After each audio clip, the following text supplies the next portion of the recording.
तो जाग जाओ, प्रेयसी भडकले असेल तर भाग जाओ.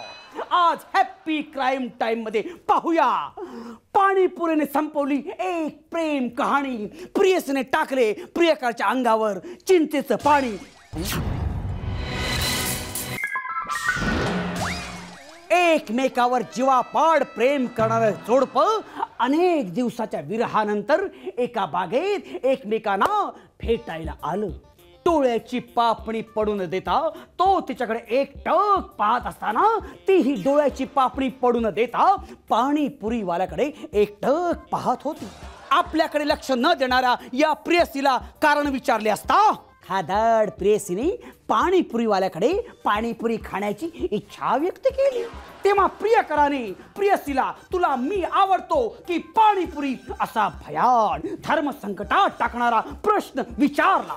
तेव्हा प्रेयसीने पाहायला तू आणि खायला पाणीपुरी असे खतरनाक कॉमेडी उत्तर त्याला त्वरित देऊन टाकले.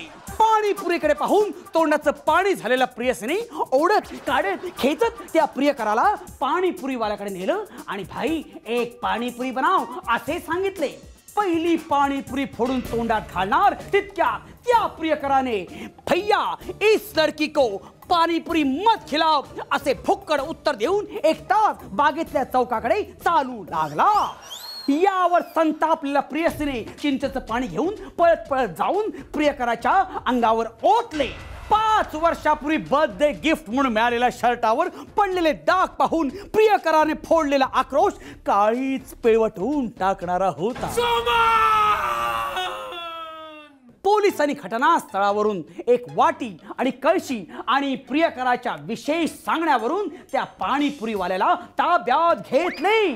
या घटनेनं संतप्त झालेल्या प्रेमी युगलांनी अनेक पाणीपुरीच्या गाड्या तोडल्या असून कमीत कमी 8 दिवस या पाणीपुरीच्या गाड्या बंद ठेवाव्यात असं सरकारने आवाहन केले आहे.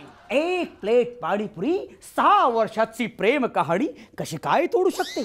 लैला मजनू ही रांझा यांच्या प्रेम कहाण्या आता फक्त कहाण्याच बनून राहतील. तुम्ही जर असे फुक्कड प्रियकर असाल आणि प्रेयसीला घेऊन जाणार असाल तर कमीत कमी खिशात पाणीपुरी पुरते तरी पैसे ठेवा किंवा पाणीपुरीवाला जिथे असेल तिकडे प्रेयसीला घेऊन जाऊ नका. पुन्हा भेटूया अशाच एका भयानक गुन्ह्यासह हॅप्पी क्राईम टाइम मध्ये. तोपर्यंत गुड बाय, गुड नाईट आणि